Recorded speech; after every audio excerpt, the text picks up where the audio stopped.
you guys doing? It's Matt Puglia. I'm a super heavyweight competitor at the North Americans. Going to do both the Open and the Masters. We're 20 days out right now, almost 3 weeks, and we are going to do legs for you today here at Bayshore Athletic Club. It's owned by a buddy of mine, Tim Dowling. It's a great gym if you're ever in the area, just south of Boston. So we're starting where most men start their leg workout, on a hip adductor machine. Most men start their leg workouts here? Oh yeah. Okay. It's good for you. I've been having some, not really an injury, just extreme tightness in my groin. Like when I try to leg press or squat and stuff. Now I always start my leg workouts, 3 or 4 sets of here, work the adductors a little bit. Seems to loosen them up a little bit. I didn't steal that from anybody, I got that one on my own. And just for clarification for everybody out there, yeah. I don't normally wear spandex shorts to work out in. Yeah, I've actually never seen my legs working out because I always wear sweatpants. Yeah. And certainly not those. Yeah, tights. But tights actually.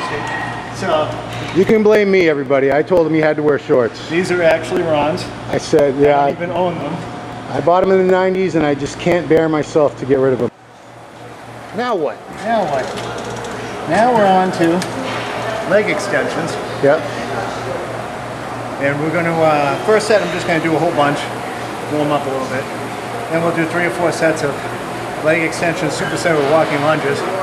One of the good things about this gym, as you can see, there's plenty of room. Yeah, there is. Yeah, nobody in our way. And ready for this random one? I stole this one from Abbas Katani. Okay, good legs on Abbas. Good legs on Abbas, good conditioning. I saw it in a... He's one of the best Persian-American pro bodybuilders I know of. I saw it in a training video that they did before one of his amateur shows. Don't remember when. Yeah. And, you know, you see somebody do an extension with 100 and 120 pounds or whatever, and walking lunges maybe with 25-pound weights, and you think to yourself, what a wuss. What a wuss. So, I think everybody should try that and then decide if they're a wuss or not. Third superset.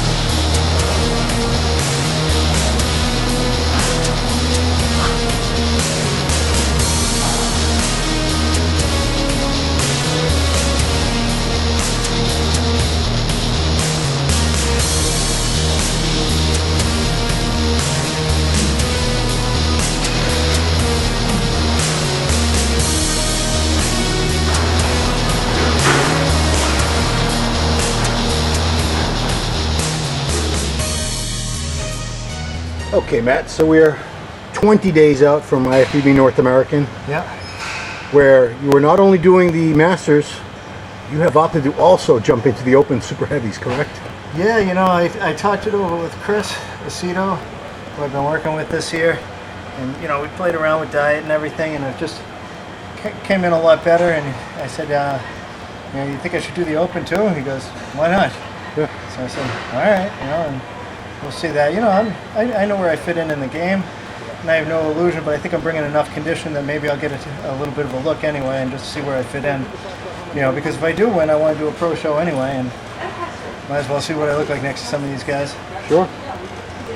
So, what has Chris been doing the last few weeks since the last time we talked to you with your nutrition? How's he tweak things around? Well, we've upped carbs a little bit since the Team U. But we pretty much got rid of most of the famous Chris Aceto cheat days where you see everybody having muffins and whatnot. We did a lot of that kind of leading into the Team U on the way down, but I think we've stayed pretty much clean since then, with only a real occasional like muffin or something here or there. And he always does them around the workouts. But basically it's the same general format, just a little bit more carbs. We upped it a little bit and then we upped it a little bit again. And my body seems to like it a lot, so.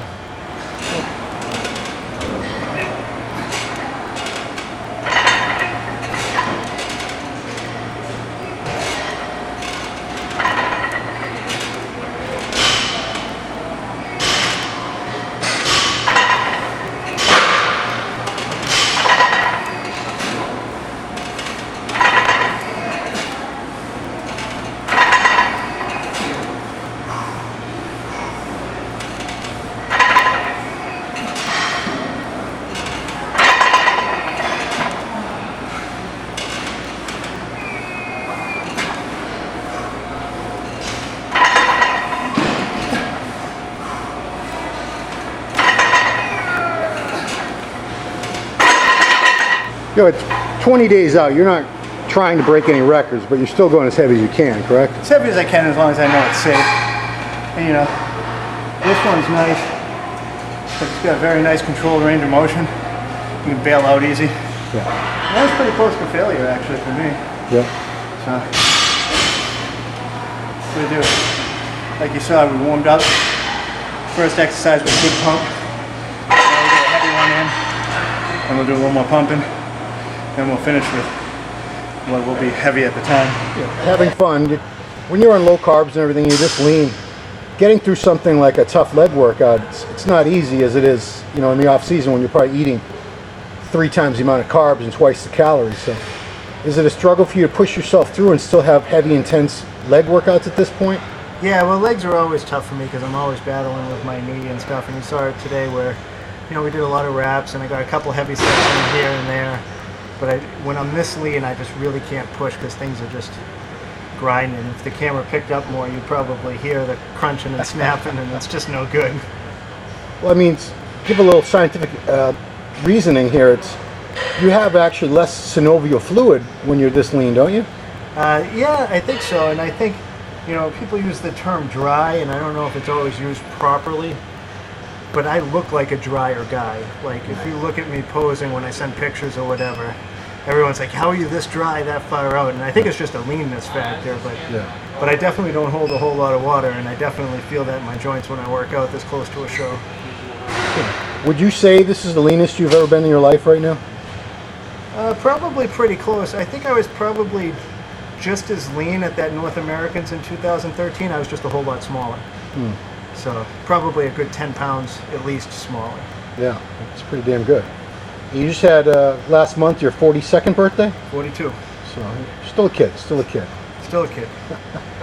I just, you know, I've been doing it since 1992, which now puts me at year 23 actually competing. And I'm just trying to get up to the level where everybody that I started with kind of made it to, and maybe check out at that point. But I'm transitioning now. I'm doing a lot of prep. You saw it today. Like half the people in this gym, I'm prepping for fall shows, and it's nice. It's another way to extend my competitiveness without actually going through the motions too. And I'm starting to figure out how to be a better prep guy because I'm struggling with that a little bit too. It's a different animal, you know, when you have a lot of people, because some of the people just don't have the same work integrity that maybe you do, or don't value what they're doing as much as you do. Well, you know, it's interesting. Most prep guys like Aceto or whatever, if they competed, it was years ago. They're all done. Yeah. Here you are, right in the middle of it, or toward the very end of your own prep, where it's getting down to the wire, and yet you have people, I imagine, blowing up your phone with texts day and night that you have to respond to. Is it a little tougher for you to be a good prep coach when you're actually in deep prep yourself? I think so, because I become a little more short-tempered, and then I have to step back and remember where people are from. See, I don't have the luxury of what Chris and some of these other guys that you just mentioned have, where they can pick and choose, and they're taking national level people. Yeah. Like, you know, when you prep somebody like me, I basically know what I'm doing. You tell me how many carbs to eat, I'm going to do it. Like, it's done. There's no debate back and forth. I got people texting me, can they have saltines? I'm like, what the hell do you want saltines for? And then they asked me today if they can have chicken sausage instead of grilled chicken breast. Oof. And you know, you look at those things, and at first you kind of get aggravated because here I am starving myself, eating fish, and then you think to yourself, well, this kid's probably 20 years old and doesn't have the full picture yet, like doesn't even know what he's doing yet. So I'm learning to step back as I get closer to a show and just really think through when I see questions from prep people on why they're asking me these kinds of things. And I think the actual going through it now, where I prep newcomers, a lot of newcomers, makes me a better prep coach.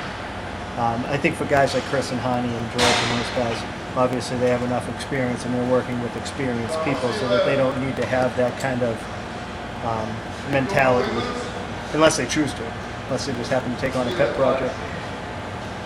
Yeah. That's it. Any more questions? I'm good. We cover it? Okay. Ladies and gentlemen, Derek Upshaw. IFBB Pro. IFBB Pro from Boston. This is a new pro coming on. Dunkin' Donuts. Yeah. That's it. See? Rest of the country, we had this first. You guys are slow. Spreading. Good luck, Matt. Thank you very much. I'll talk to you soon. All right, fine. The only thing I can't really effectively train with Jose because he's just too damn strong now. Legs? Yeah, he's just a whole different world. I mean, we still do it from time to time Yeah. because he likes to have days like this, Yeah. tossed in. I mean, he's Ironically, that's the only thing I can train with you is legs. Everything else sucks. I feel like a child. we match up good on presses. I can pull a little more than him, Yeah. but he just fucking He's a tank. What are you makes me gonna look do? like a baby on legs. He's a tank. He's a tank. All right. That's a wrap, kids. Yeah.